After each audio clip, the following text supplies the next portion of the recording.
ушул эле күрөштүн алкагында баягы буга чейин айттыңыз го ар кандай коркутуу үркүтүүлөр болгонун, анан негизи эле ушул коррупцияга каршы күрөшүүдө мындай жоготуусуз болбосо керек да. Баягы досторум азыр мамиледе болбой калды деп атасыз. Эмне жоготтуңуз, эмне таптыңыз? Мен дагы бир жолу айтайын, биз бул мамлекеттик деңгээлдеги коррупцияга каршы күрөштү аягына чыга элекпиз. Биз дагы аягына чыгабыз буюрса. Мен ойлоймун, эң негизги тапканыбыз биз ошол мамлекетибизде мыйзамдуу тартипти орноттук. Азыр көп эле айтып атышпайбы, ой ташыйып келсе эле коркуп кетишет, ташыйып келсе эле ошол чуркап калышат, иштеп калышат депчи. Бул менин фамилиям эмес, бул мыйзамдын фамилиясы. Мыйзамдын иштей баштагандыгынын көрүнүшү да. Эл, коомубуз ошол эле мыйзамды бузгандар ошол мыйзамдын иштей баштаганын тааный башташты да. Мына ушул тартип деген болот.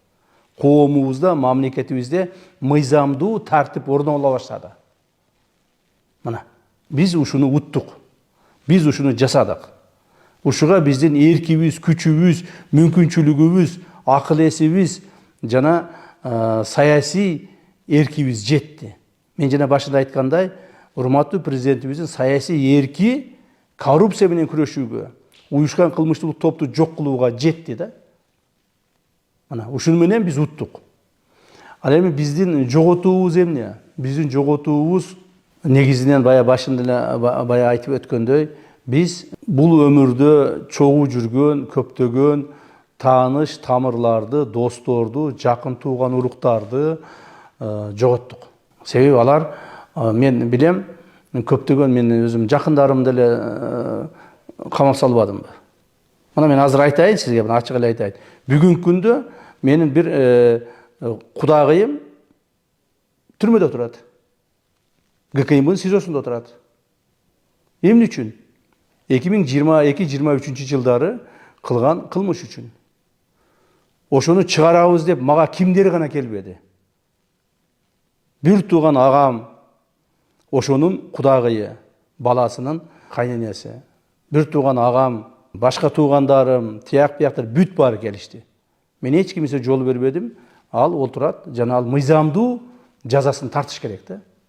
Эгерде мен ошол кишиге мыйзамдуу жазасын бере албасам, башка адамдар мага ишенбейт. Например, бир тууган агамдын баласы бир гайни сөгүп койгон экен, аны алып барып камадык. Эгерде мен аны камабай турган болсом, ал бир агамдын баласы бир гайни сөгүшү мүмкүн. Экинчиси бар прокурорду сөгүшү мүмкүн. Үчүнчүсү бар акимди сөгүшү мүмкүн. Коомубузда ошондо баягы тартип эмес, бардак башталат да.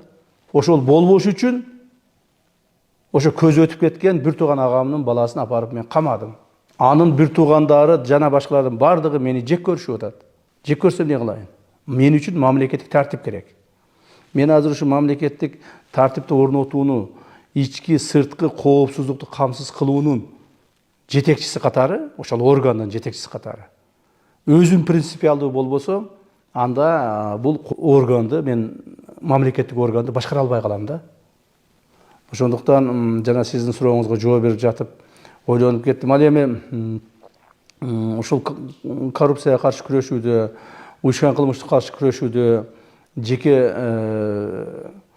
өзүмдүн, жакындарымдын жакындарымга анча эмес, бирок өзүмдүн мындай коопсуздугума да чоң коркунучтар бар экендигинин, болуп келгендигинин, азыр дагы бар экендигинин, мына кийин дагы боло тургандыгын мен сезем да. Мен муну билем. Себеби бул бая мен айткандай бир кайсыл бир топтун эле эмес, бир доордун, ошол доордо жашаган чоң бир катмар элге каршы биз күрөш жүргүздүк да. Күрөш жүргүздүк. Жана ошол күрөшүбүздү мен ойлоймун аягына чыгабыз. Биздин улуттук коопсуздук мамлекеттик комитетинде мамлекет деген, мамлекет үчүн жанын берип, мамлекет үчүн берилгендик менен кызмат кылып, мамлекет үчүн турабыз, мамлекетибизди алдыга жылдырып, мамлекетибизди тазалап, мамлекетибизди жакшы мамлекеттердин катарына кошобуз деген менин кызматкерлерим өтө көп. Жана мен ошолорго ишенемин, ошолор менен чогуу ушул жумушту аткарып атабыз. Мына өзүңүздөргө жакшы белгилүү болгондой, биздин коррупцияга каршы мыйзамдарыбыздын 14 статья бар, бізде 14 статья бар біздің кылмыш жаза кодексінде. Ошолорду мен бирсе атап коеюн. Себеби дегенде ушуга жараша биз коррупция элементтерине катышкан мамлекеттик чиновниктерге жаза колдонобуз да. Бул мисалы мына 336-берене коррупция беренеси, 337-берене кызмат абалын кыянаттык менен пайдалануу, 338-берене бийликтен аша чабуу, 338-берене биринчи пунктунда мыйзамдуу ишкердик ишине тоскоолдук кылуу, 339-берене билип туруп пайдасыз контракт түзүү, 340-берене мыйзамсыз баюу беренеси, 341-берене кызмат адамынын ишкердик ишке катышуусу, 342-берене пара алуу, 343-берене опузалап пара алуу, 344-берене пара алууда ортомчулук кылуу, 346-берене кызматтык жасалмачылык, 347-берене паспорттук мыйзамсыз берүү жана 348-берене шалакылык.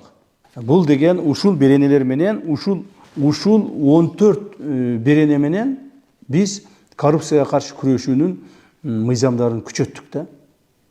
Эгерде ушул беренелер менен, ушул 14 берене менен түшкөн мамлекеттик кызматкер, чиновник, муниципалдык кызматкер боло турган болсо, мыйзам чегинде катаал жазаларын тартышат.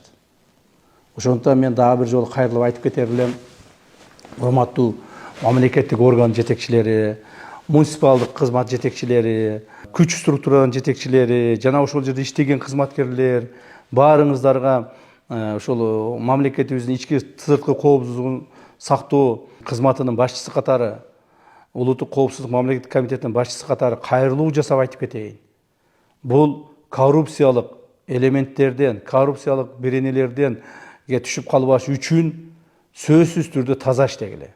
Эгер таза иштей албасаңар, мамлекеттик таза кызмат кыла албасаңар, принципиалдуу боло албасаңар, бала чакаңарды ошол таза эмгек пешенеттер менен бага албасаңар, анда мамлекеттик кызматтан бошонгула. Ачык айтайын. Бошонуп, өзүңөрдүн бизнесиңерди кылгыла, ишкердик менен алектенгиле, жана көбүрөөк акча тапкан жака баргыла. Мамлекеттик кызматта туруп, ушул мыйзамдарга, катаал мыйзамдарга туш болуп калсаңар, анан кийин дагы ыйлап келбегиле. Тууган уруңарды, бала чакаңарды, жакындарыңарды азапка салбагыла. Эгерде колуң туткак болсо, коррупциясыз жашай албасаң, анда кызматтан бошон. Мына азыр бир нече мамлекеттик органдын жетекчилери, кызматкерлери отурушат. Мыйзамды бузуп, ошол коррупцияга элементтерге аралашкандан кийин тууган уруктары келет. Ал андай эмес эле деп. Мына азыр бир апабыз бир 3-4 жолу кайрылды интернет аркылуу. Ушуну мисал кылып айтып коеюн. Кара Балта шаарынын мурдагы мэринин апасы. Ошол апабыз кайрылган сайын менин жүрөгүм ооруйт.